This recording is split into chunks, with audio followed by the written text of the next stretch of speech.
너무 안 크게 얘기하도록 하겠습니다. 네. 네. 조금 띄워볼까요, 혹시? 자, 오케이. 네. 혹시 제가 조시는 분이 있으면 제가 크게 얘기하고요. 네. 어, 우리 잠깐 기도할까요? 하나님, 이 시간에 저희들 하나님 말씀 듣기를 원합니다. 목마른 사슴이 시냇물을 찾아 헤매이는 것처럼 우리가 하나님의 말씀을 사모하고 어린아이가 어미의 젖을 사모하는 것처럼 저희 또한 하나님의 말씀을 사모하며 나아갑니다. 하나님, 이 시간에 저희들에게 말씀을 통한 하나님만 주실 수 있는 그 특별한 은혜가 우리 모두에게 임할 수 있도록 인도해 주시옵소서. 하나님의 말씀 없이는 우리도 좌우분별을 할 수 없으며 하나님의 말씀 없이는 우리가 순간순간 넘어질 수밖에 없으며 하나님의 말씀 없이는 우리가 영적으로 승리할 수도 없음을 고백합니다. 우리가 마치 하나님의 말씀 없어도 어느 정도는 살 수 있는 것처럼 착각하지 않도록 하나님 인도해 주시옵소서. 하나님의 말씀을 일용할 우리 영적인 양식으로 쓸 때 하나님 먹지 않으면 하나님 우리가 영적으로 죽을 수밖에 없다라는 것을 깨닫게 하셔서 하나님 우리가 이 시간에 하나님의 말씀을 대할 때 간절함으로 절박함으로 하나님의 말씀을 바라보게 하여 주시옵소서. 하나님 이 시간에 특별히 말씀 전하는 저를 긍휼히 여겨 주시옵소서. 하나님의 말씀을 전할 능력도 자격도 조건도 안 되는 저를 이 시간에 이 자리에 말씀을 전하는 자리에 세워주셨사오니 하나님께서 책임져 주시고 하나님의 말씀만이 하나님의 능력으로 하나님의 마음으로 전해지게 하여 주시옵소서. 성령께서 이 시간 함께 해주시기를 간절히 소원하며 예수 그리스도의 이름으로 기도하였습니다. 아멘. 오늘 에베소서 다시 우리 에베소서 말씀을 다시 볼 텐데요. 에베소서 4장 17절에서 32절 말씀 우리 교독하도록 할 텐데 우리 다 같이 한번 일어나서 우리 거룩한 하나님의 말씀을 읽도록 하겠습니다. 17절부터 32절까지 교독하도록 하겠습니다. 제가 먼저 읽겠습니다. 그러므로 내가 이것을 말하며 주 안에서 증언하노니 이제부터 너희는 이방인이 그 마음에 허망한 것으로 행함같이 행하지 말라. 그들의 종명이 어두워지고 그들 가운데 있는 무지함과 그들의 마음이 굳어짐으로 말미암아 하나님의 생명에서 떠나 있었도다. 그들이 감각 없는 자가 되어 자신을 방탕에 방임하여 모든 더러운 것을 욕심으로 행하되 오직 너희는 그리스도를 그같이 채우지 아니하였느냐. 진리가 예수 안에 있는 것 같이 너희가 참으로 그에게서 듣고 또한 그 안에서 가르침을 받았을진데 유혹의 힘을 따라 썩어져가는 구습을 따르는 옛사람을 벗어버리고 오직 너희의 심령이 새롭게 되어 하나님의 말씀을 너희와 진리와 으로 지으심을 받은 새 사람을 입으라. 그런즉 거짓을 버리고 각각 그 이웃과 더불어 참된 것을 말하라. 이는 우리가 서로 지체가 됨이라. 해도 죄를 짓지 말고 해가 지도록 분을 품지 말고 마귀에게 틈을 주지 말라. 도둑질하는 자는 다시 도둑질하지 말고 돌이켜 가난한 자에게 구제할 수 있도록 자기 손으로 수고하여 선한 일을 하라. 무릇 더러운 말은 너희 입 밖에도 내지 말고 오직 덕을 세우는데 소용되는 대로 선한 말을 하여 듣는 자들에게 은혜를 끼치게 하라. 하나님의 성령을 근심하게 하지 말라. 그 안에서 너희가 구원의 날까지 인치심을 받았느니라. 너희는 모든 악독과 노함과 분냄과 떠드는 것과 비방하는 것을 모든 악의와 함께 버리고 친절하게 하며 불쌍히 여기며 서로 용서하기를 하나님이 그리스도 안에서 너희를 용서하심과 같이 하라. 아멘. 자리에 앉아주시고요. 우리 시작하기 전에 간단하게 퀴즈 한번 할까요? 이게 사실 영어로 된 퀴즈인데 제가 문제는 번역해 드릴게요. 근데 답을 거의 못 맞추실 것 같은데 기대를 한번 해보겠습니다. 자, 한번 볼까요? What is Eve's favorite food? 이브가 가장 좋아하는 음식. 사과. 또 뭐 있나요? 사탕. 뭘 제일 좋아하냐면요. 네, 갈비입니다. 갈비. 네. 네. 왜 좋아하는지 아시죠? 갈비. 네. 네. 그 다음에 만약에 예수님이 지금도 계셔서 차를 모으신다면 어떤 차를 모실까요? 영어 예배에서 램보기니 막 나오고 막 장난 아니었어요. 예수님이 막 고급차를 몰고 다니시는데 어떤 차 회사를 몰고 다니실까요? 럭셔리요? 아니 렉서스요? 램, 네 이거예요. 크라이슬러. 네. 자, 그 다음에 하나님께 메시지를 보낼 수 있는 가장 좋은 방법. 여러분들 메시지 어떻게 보내시죠, 보통? 카톡으로도 보내고 뭐. 하나님께 메시지를 보내는 가장 좋은 방법. 제가 답을 알려드릴게요. 비슷해요. 뭐냐면요, 니메일. 네, 네. 무릎으로 보내는 이메일. 니메일. 네. 자, 그 다음에 독일에 있는 목사님들을 뭐라 부르나요? 독일에 있는 목사님들. 뭐라 부르냐면요, German Shepherds. 네. 네, 그 다음에 쥐는 누구한테 기도할까요? 쥐. 생쥐. 고양이요? 생쥐는 누구한테 기도할까요? 이건 좀 이해를 잘 하셔야 되는데 답을. 네, 이렇게 뭐 누구한테 기도하냐면요, Jesus. 네.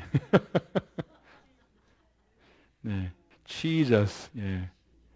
그 다음에 마지막으로 노아가 왜 물고기를 안 잡았을까요? 방주에 있을 때. 바다에 있었으니까 낚시질 해야 되잖아요. 근데 노아가 왜 그 낚시를 안 했을까요? 그 방주에 있을 때. 뭐냐면 모르시죠? 왜냐면 미끼 쓸 벌레가 2마리밖에 없어서. 그렇죠? 각 종류별로 2개씩 갔잖아요. 그래서 벌레가 2마리밖에 없는 거예요. 그걸 어떻게 써요? 개를 쓰면은 그 종자가 다 망하는데. 그렇죠? 네. 그 다음에 마지막인가요? 우리 타일 있죠, 타일.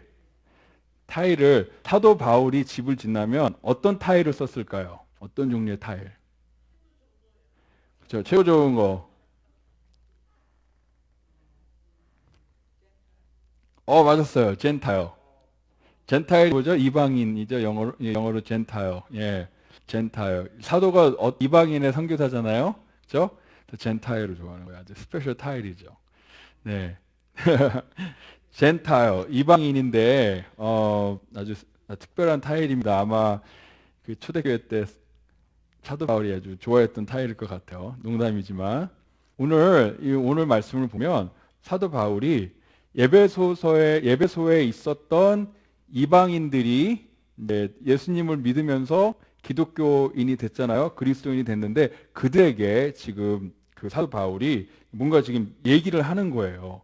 근데 보니까 오늘 본문을 보니까 이 지금 에베소에서 이방인이었다가 예수님을 믿고 그리스도인이 된 이방인들 사이에 지금 어떠한 문제가 지금 사도 바울한테 들렸냐면 그들이 아직도 이방인이었을 때 그들이 섬겼던 우상 숭배나 아니면 가증한 것들이나 아니면 그 이방인들이었을 때 죄를 지었던 그 삶을 아직도 그대로 살고 있다라는 그런 얘기를 사도 바울이 들은 거예요. 근데 오늘 그 사도 바울이 이 에베소서를 쓴 것을 보면은 그리스도인이 된다는 것은요, 새로운 삶을 산다는 거고요, 변화된 삶을 산다는 것을 의미한다는 것을 강조해요. 그리고 구원을 정말로 받았으면 삶 가운데에 변화가 자연스럽게 나타나야 된다. 그들의 윤리의식이라든가 뭐 말이라든가 행동이라든가 그 모든 거에 변화가 나타나야 된다라고 얘기를 하고 있는데 오늘 본문 말씀을 보면 사도 바울이 이방인이었던 그리스도인들에게 더 이상 예전에 너희들이 안 믿던 이방인들처럼 살지 말아라 그렇게 당부하고 있는 말씀이에요. 근데 이방인들이 어떠한 삶을 살았냐면 사도 바울이 이방인들의 삶에 대해서 지금 요약한 내용이 17절부터 나오는데 어떻게 이방인들이 살았냐면 헛되다라고 얘기를 해요. 그들이 정말 헛된 삶을 살았다. 영어로 futile, 되게 의미 없는 그런 헛된 삶을 살았다. 그리고 그리스도인의 관점으로 보면은요, 그들의 삶이 헛된 것에 낭비되었다. 라고 그렇게 얘기를 해요. 근데 우리 주변을 돌아보면 그리스도인이 아니지만 정말 착하고 선하게 사는 사람들이 있어요. 그죠? 그리스도인이 아니지만 그래도 선행을 하려고 하는 사람들이 있습니다. 그렇게 선하게 살려고 하는 이 그리스도인이 아닌 사람들의 노력, 그 삶의 모습을 그것도 헛되다라고 얘기를 해요. 사도 바울이.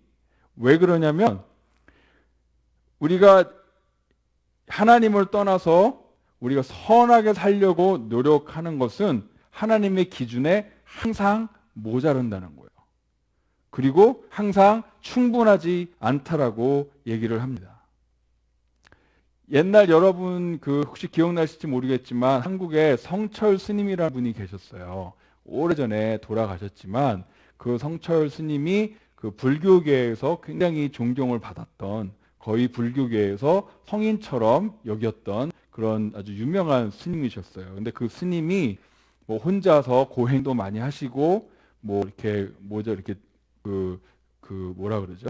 이렇게 돛 닦는 건 아니고, 그렇죠? 하여튼 그 스님들이 하는 거 있잖아요. 뭐 명상이라든가 뭐 그런 것들을 정말 많이 해서 그 속에 있는 악한 마음을 다 떨어내려고 평생을 부단히 노력했던 분이에요.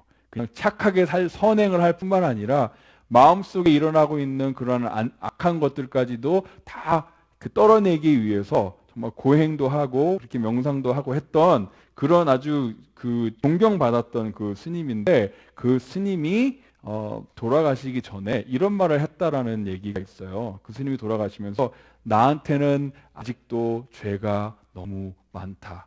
그래서 나는 지옥 간다. 그렇게 얘기했대요. 평생을 선하게 살려고 노력했던 분이고 마음속에 있는 것까지도 선하게 먹으려고 노력했던 분인데, 이분이 인생의 마지막에 깨달은 게 뭐냐면 선하게 살려는 사람의 노력이 또 선한 사람이 되려고 하는 사람의 노력이 항상 충분하지 않다라는 거예요. 모자란다는 거예요.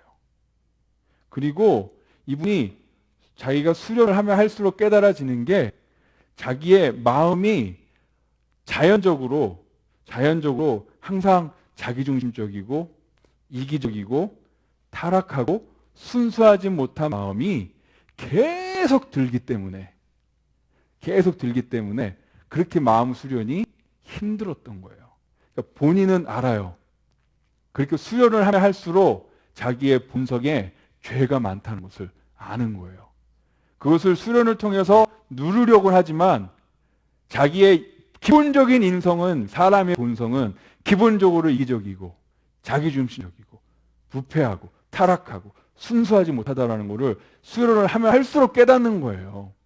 그러니까 이분이 마지막에 돌아가시면서 하는 말이 나한테는 아직도 죄가 너무 많다. 이분이 또 깨달은 것은 자기의 선행도 충분하지 않지만 선행이 자기가 예전에 잘못했던 것을 덮을 수 없다라는 것을 아는 거예요. 여러분의 죄를 선행으로 덮을 수 있나요? 그렇게 할 수 있습니까? 없죠. 예를 들면 여러분이 교통 위반을 했어요. 그렇죠? 법을 어겼단 말이에요. 그러면은 여러분들이 법원 가가지고 제가 지금까지 법을 지킨 게 훨씬 많은데, 내가 99번을 지키고 한 번 어겼는데, 99번을 지켰으니까 나를 봐줘야 되는 거 아닙니까? 그렇게 안 하죠, 그죠?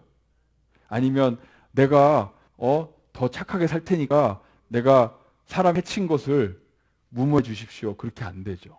그렇죠? 우리의 선행이 우리의 악행을 덮을 수가 없어요. 그렇죠? 악행은 뭘 해야지 없어지냐면, 우리의 죄는 뭘 해야지 없어지냐면 선행으로 없어지는 게 아니라 우리의 죄는 죄의 대가를 치름으로 없어지는 거예요. 그렇죠? 여러분들이 범죄했을 때 그 죄에서 벗어나려면 죄의 대가를 치르셔야 되는 거예요. 그러면서 이분도 정말 그런 것을 깨달은 거예요. 자기의 삶에 있었던 악한 것들, 자기 속에 있었던 악한 것들이 자기의 선행으로 무마되지 않더라. 그걸 깨달은 겁니다.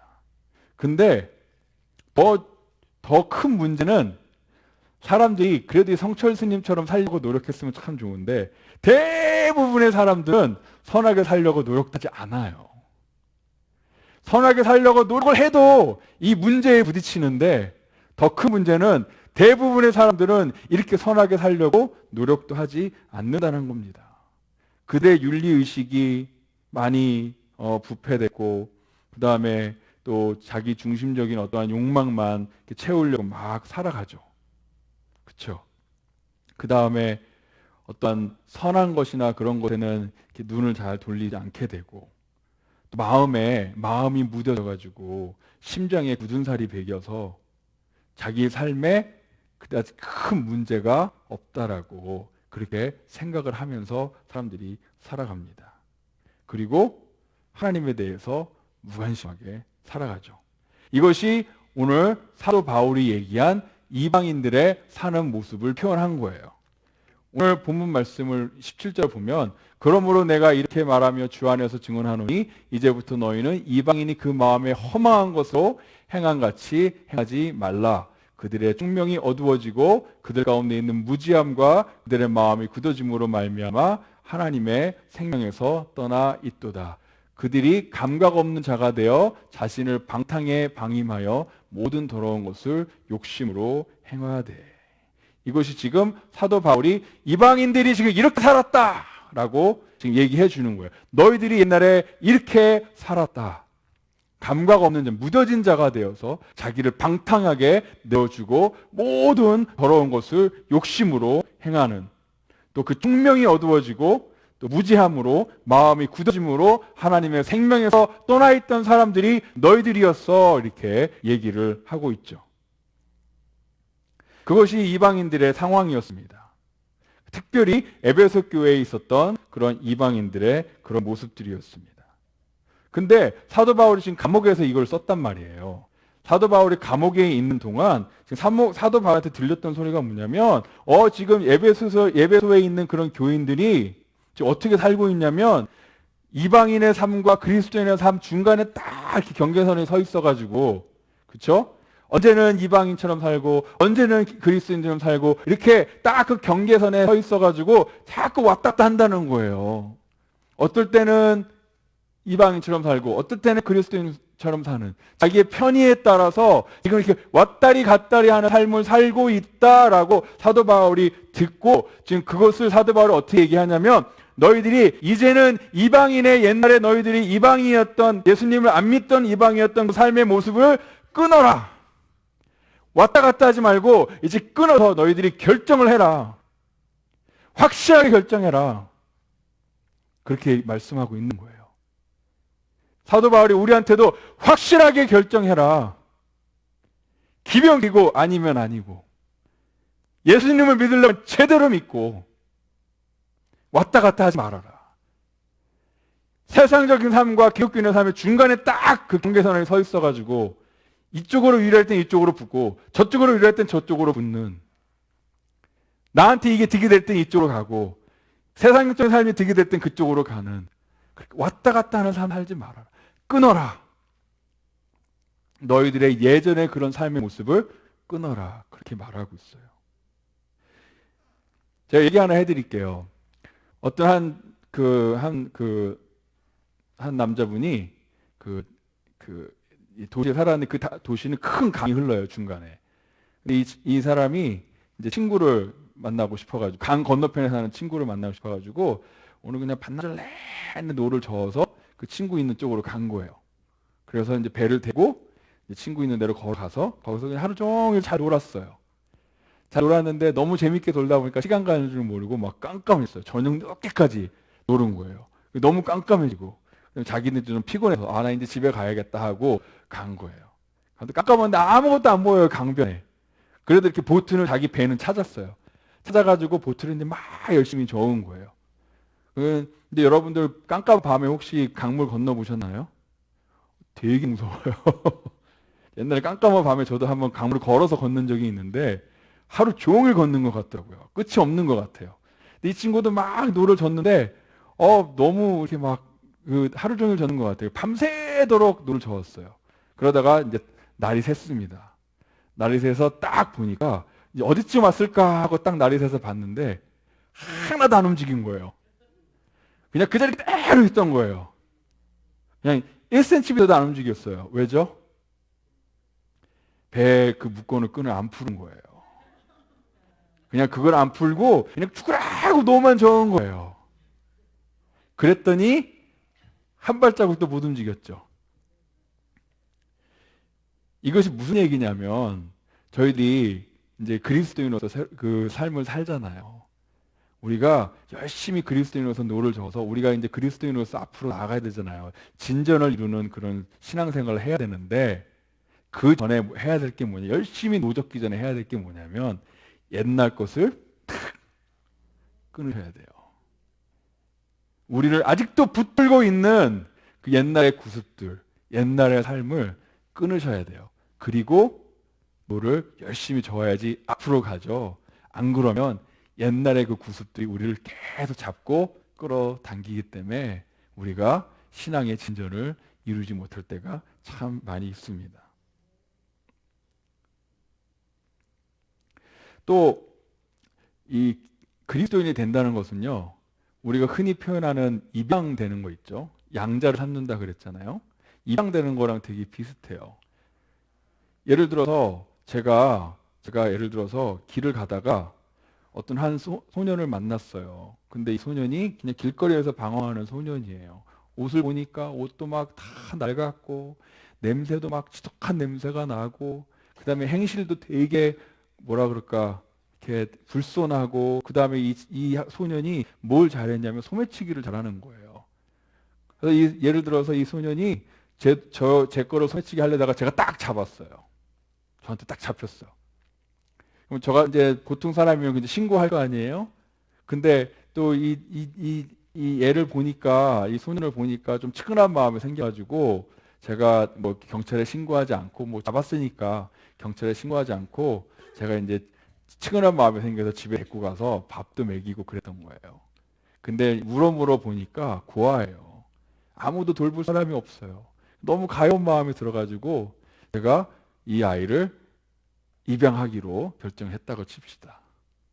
그래서 입양 서류 다 제출하고 뭐 돈 낼 거 다 내고 그리고 나서 이제 이 아이에게 옛날 입었던 그런 더럽고 냄새나는 그런 옷과 뭐 신발 뭐 다 벗어버리고 새로 이제 딱 씻기고 새로 옷도 주고 방도 주고 매일 굶었을 텐데 아침 점심 저녁 매 끼니마다 잘 차려주고 그 다음에 이제 뭐라 그럴까 이제 이 아이에게 그런 거 다 제공해 주면서 이제 이 아이를 잘 가르치기 시작하는 거예요. 제 아들답게 살려면 이렇게 살아야 된다라고 하나씩 말도 이렇게 잘 해야 되고 행실도 이렇게 해야 되고 하나씩 가르쳐 주는 거예요. 근데 입양을 할 때 제가 하지 않았던 게 있어요. 뭐냐면 아무 조건도 안 다른 거예요. 만약에 제가 이 아이를 입양을 할 때 자, 너 지금 이대로는 내가 널 입양하기 너무 좀 그래. 그러니까 내가 한 6개월을 줄 테니까 6개월 동안 네가 좀 잘 이렇게 깨끗하게 좀 잘 다시 하고 그다음에 네 행실하고 네 말하는 것도 고쳐서 네가 내 아들이 될 자격이 되면 내가 너 입양할게. 6개월 뒤에 한번 보자. 그렇게 하지 않았어요. 뭘 했냐면 제가 그 아이를 먼저 입양하는 거예요. 내가 널 먼저 입양할게. 네 모습 그대로. 네가 이제까지 어떻게 살았든지 간에 네가 어떠한 아이건지 간에 나한테 지금 상관없어. 일단 그 아이를 향한 치근한 마음과 그 아이를 향한 사랑으로 제가 그 아이를 먼저 그냥 입양 먼저 하는 거예요. 입양 먼저 하고 저 깨끗한 새롭게 옷을 입히고 먼저 그걸 해주고 나서 그 아이에게 나중에 내 아들처럼 살려면 이렇게 해야 된다라고 가르쳐 주는 거죠. 그것이 바로 제가 했던 입양입니다. 근데 이 아이가 뭐 이렇게 잘 생활하는 것 같더니 언젠가부터 좀 이상한 행동을 하기 시작해요. 그러더니 보니까 이 아이가 옛날에 입었던 그 더러운 옷, 신발 이것을 버리지 않고 옷장 안에 잘 갖고 있었던 거예요. 그리고서는 이 아이가 다시 저녁에 몰래 그 옷을 입고 바깥 나가기 시작하는 거예요. 저녁에. 그래서 밤새도록 옛날에 어울리던 그런 친구들하고 어울리고 옛날에 했던 안 좋은 일들을 막 하면서 이제 새벽 때쯤 돼가지고 다시 들어와서 옷 갈아입고 이렇게 막 하는 거예요. 그러더니 이 아이가 처음에는 잘하는 것 같더니 다시 말도 좀 험해지고 행실도 조금씩 이상해지는 거예요. 그래서 제가 봤더니 이 아이가 옛날 그 옷이 더 편하다는 거예요. 그리고서는 다시 나가서 그렇게 길거리에서 사는 거예요. 근데 이 아이는 제가 집도 주고 먹을 것도 주는 건 좋아요. 그건 좋아요. 길거리에서 살고 싶진 않아요. 근데 길거리에서 옛날에 했던 것은 하고 싶은 거예요. 그래서 옛날 옷을 다시 입고 가서 옛날 하던 짓을 똑같이 하는 거예요. 만약에 제가 그걸 알았다면 제 마음이 어떨까요? 너 왜 그러니? 너는 이제 내 아들이야. 내가 너한테 다 이렇게 내가 널 사랑하고 내가 널 입양했고 내가 너한테 이렇게 다 해줬는데 그리고 이제 이렇게 살아라 저렇게 살아라 다 알려줬는데 왜 다시 옛날 옷을 꼬집어 입니? 왜 다시 옛날에 했던 걸 다시 거기 가서 하려고 하니? 나는 정말 이해가 할 수 없단다. 그 마음, 그렇죠? 제가 그런 마음 들겠죠? 그 마음이 지금 오늘 본문 말씀을 쓴 사도 바울의 마음이에요. 사도 바울의 마음입니다.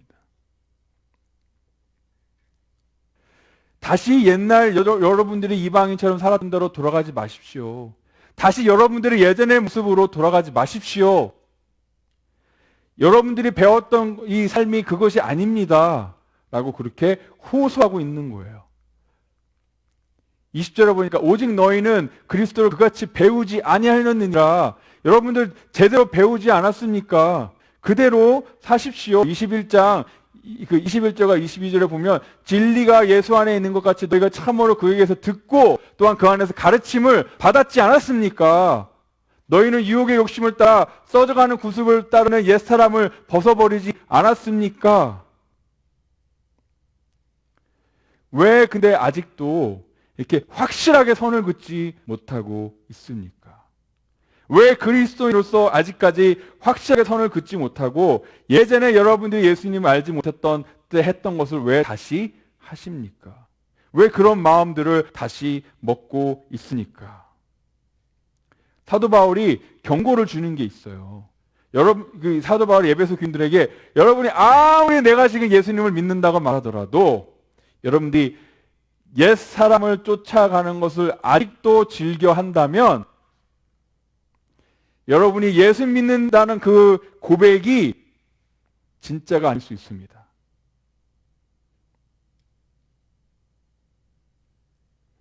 여러분들이 아무리 입으로 예수님을 믿는다고 얘기를 하는데 여러분들의 삶을 보니까 예전에 그 옛 구습의 삶을 아직도 쫓아가려고 하고 아직도 그것을 더 하려고 하는 그런 삶의 모습이 있다면 여러분이 예수님을 믿는다는 그 말은 제가 믿지 못하겠습니다. 라고 사도 바울이 지금 얘기하는 거예요. 하나님의 은혜를 악용하지 마십시오라고 얘기하는 거예요.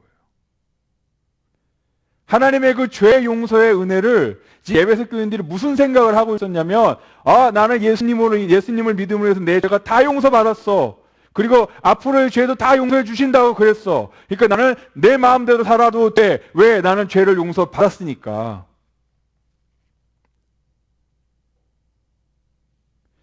내가 예수님 믿고 변화되는 것은 싫어. 하지만 구원은 받고 싶어. 하지만 천국은 가고 싶어. 하지만 예수님 믿고 변화되는 것은 불편해. 싫어. 난 아직도 옛날에 내가 하던 게 더 좋아. 하지만 구원은 받을 거야. 하지만 천국은 갈 거야. 이게 어떤 믿음이에요? 어떻게 들리십니까, 여러분들에게? 이게 진짜처럼 들리십니까? 정말 예수님을 믿는 것처럼 들리십니까?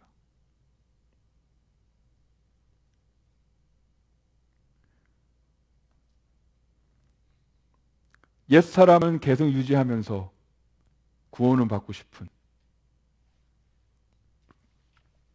그것이 지금 에베소 교인들에게 봤던, 사도 바울이 봤던 그런 모습이에요. 제가 여기서 얘기하는 것은 단지 우리가 신앙생활 하면서, 그죠? 우리 안에 새 사람을 입었지만 신앙생활 하면서 우리 안에 있는 게 뭐냐면 옛사람의 찌꺼기들이 아직도 남아있어요. 그죠? 우리가 새 사람을 입었지만 옛사람의 찌꺼기들이 아직 남아있어서 우리가 그 옛사람의 찌꺼기들과 막 싸워요. 그렇죠? 우리가 막 부딪히고 싸우면서 그 옛사람의 찌꺼기들과 아직도 막 이렇게 그 스트럭을 하고 있죠. 어떨 때는 우리가 이기기도 하고 어떨 때는 우리가 지기도 하면서 매일매일 우리가 그런 삶을 살아갑니다. 중요한 것은 우리가 그것과 싸우고 있다는 거예요. 우리 안에 성령님이 살아계시지 않고 예수 그리스도를 믿지 않으면 우리에게 그런 싸움이 있을까요? 없을까요? 없어요. 싸움 자체가 없어요. 중요한 것은 우리가 가끔씩 옛사람의 찌꺼기에 져가지고 우리가 넘어질 수도 있고 다시 옛날에 했던 걸 또 할 수도 있지만 우리가 그렇게 이렇게 때때로 그렇게 넘어지고 쓰러지는 그것을 말하는 게 아니라 여기서 지금 사도 바울이 지적하는 것은요, 사람들이 그냥 우리가 싸우다가 진 게, 우리 옛사람과 싸우다가 진 게 아니라 그 옛사람을 더 좋아해서 그걸 더 따라가는 걸 얘기하는 거예요. 우리가 싸우다가 넘어지는 걸 얘기하는 게 아니라 그 차이점을 아시기를 바랍니다. 우리가 새 사람이 입으면서 우리가 옛사람을 즐겨하지 않습니다. 옛사람이 하는 대로 그냥 그대로 따라가지 않아요. 그렇죠? 옛사람으로 자꾸 돌아가려고 막 하는 마음이, 그런 마음은 없죠. 그리고 옛사람이 다시 우리를 테이크 오버하게, 우리를 지배하게 하지 않습니다. 옛사람이 우리를 다시 다스리게 하지 않아요. 왜? 우리는 뭐 하니까 지금? 싸우고 있으니까. 우리 안에 새 사람이 있다라는 증거는요, 그 옛사람과의 싸움이 있느냐에 없느냐를 잘 아셔야 됩니다. 사도 바울이라고 이 싸움이 없었을까요? 우리가 이렇게 잘 우러러보는 사도 바울이라고 그 싸움이 없었을까요?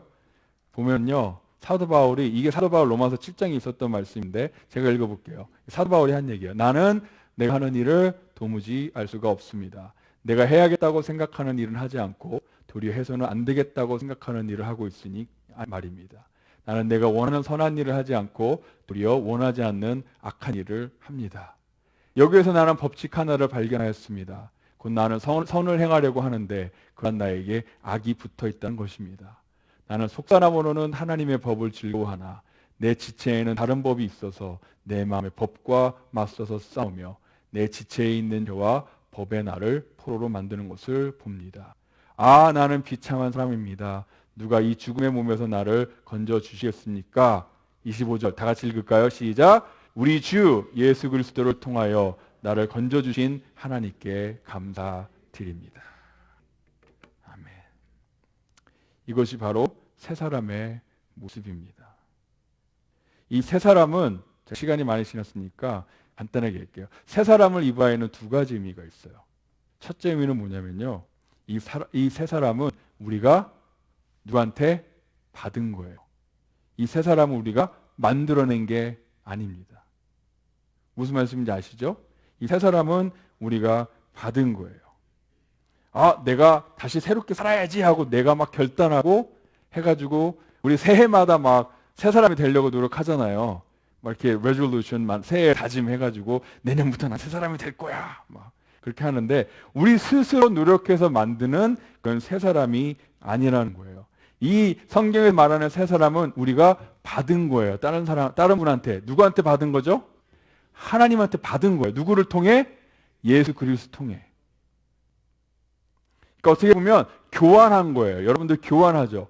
옛날에 우리가 갖고 있었던 정말 더럽고 냄새나는 우리의 이런 옛사람의 모습과 하나님이 예수 그리스도에 준비하신 하얗고 깨끗한, 정말 흰 눈과 같이 깨끗한 그 새 사람을 바꾸신 거예요. 누굴 통해? 예수 그리스도 통해. 우리의 옛날에 그 더럽고 추악한 옷을 누가 입었죠? 예수 그리스도가 대신 입고 우리의 그 죄의 대가를 예수님이 대신 치름으로 인해서 하나님이 주시는 새 옷, 새 사람을 우리가 받은 거예요. 우리가 조건이 돼서 받았습니까? 우리가 자격이 돼서 새 사람을 받았나요? 아니에요. 우리는 조건도 안 됐고 자격도 안 됐는데 하나님께서 예수 그리스도를 믿는다는 하나 때문에 우리한테 이 새 사람을 주셨는데 그래서 우리는 이것을 은혜라고 부르는 거예요. 새 사람은 우리가 만들어낸 게 아니라 은혜로 받은 겁니다. 여러분들이 이 새 사람을 꼭 받으십시오. 이 새 사람을 얻기 위해서 여러분들 다른 거 하실 필요 없어요. 하나님께서 내가 너희들 자녀 삼을 건데 자녀 삼을 만한 자격이 되면 삼아줄게. 한번 열심히 살아봐 하고 우리를 하나님이 자녀 삼아주신 게 아니란 말이에요. 우리를 일단 먼저 자녀 삼아주셨어요. 그리고 나서 내 자녀처럼 살려면 이렇게 살거라 라고 나중에 가르쳐 주시는 거죠. 은혜예요. 새 사람은 은혜로 받은 겁니다. 두 번째로 이 새 사람의 의미는 뭐냐면요. 이 새 사람은 한 번 입고 딱 끝나는 게 아니에요. 매일매일 이 새 사람을 우리가 거듭해서 입어야 돼요. 매일매일 옛사람을 벗어버리는 일과 매일매일 새 사람을 입는 일을 우리가 해야 되는 거예요. 이거는 계속 지속되는 과정이에요. 그래서 ongoing process라 그러죠. 계속 진행되는 과정이에요. 어디까지? 우리가 예수님 앞에 선 그날까지. 이 새 사람 입는 거는요, 한 번 입고 끝내는 게 아니라 계속 매일매일 이 새 사람을 입는 그 과정을 겪어야 되는데 우리는 이 과정을 뭐라고 하냐면 성화라고 그래요. 성화. 성화는 우리가 구원받을 때부터 시작해서, 그렇죠? 우리가 신앙생활 하는 동안 계속 더 거룩하게 성화가 되고 예수님께서 다시 오시는 그날에 이 성화가 완성이 돼서 이 성화가 뭘로 바뀌냐면 영화로 바뀌어요. 그렇죠? 우리의 구원은 의롭게 됨으로 시작해서 성화에서 그다음 성화로 가고 성화에서 영화로 가죠. 그죠? justification에서 sanctification에서 glorification으로 가는 거예요. 이 성화의 과정은 우리가 의롭게 되는 거랑은 틀려요. 우리가 의롭게 되는 것은 전체적으로 하나님이 하신 거예요. 우리가 한 건 아무것도 없어요. 의롭게 되기 위해서. 그죠? 예수 그리스도를 통해서 하나님이 우리를 거저 의롭게 하셨단 말이에요. 예수님 때문에 우리가 진짜 의로워서가 아니라 예수님 때문에 우리를 의롭게 봐주신다라고 하는 거예요. 그래서 이신칭의 믿음으로 의롭다 칭함을 받는다. 그렇게 얘기를 하죠. 근데 성화는 틀려요. 성화는 하나님의 몫이 있고 나의 몫이 있어요. 같이 하는 거예요. 같이 하는 거고 이 성화의 완성이 영화로 되는 겁니다. 자, 성화는 누가 시작했죠? 하나님이 시작해요. 하나님이 시작하시고 우리가 그 성화의 과정에 참여하고 하나님이 도우시고 그 다음에 하나님과 우리가 같이 이 성화를 완성하는 거예요. 성화의 4가지 요소를 말씀드렸어요. 지금 잘 기억하십시오. 성화는 누가 시작하냐면 하나님이 시작하시는 거예요. 우리 안에.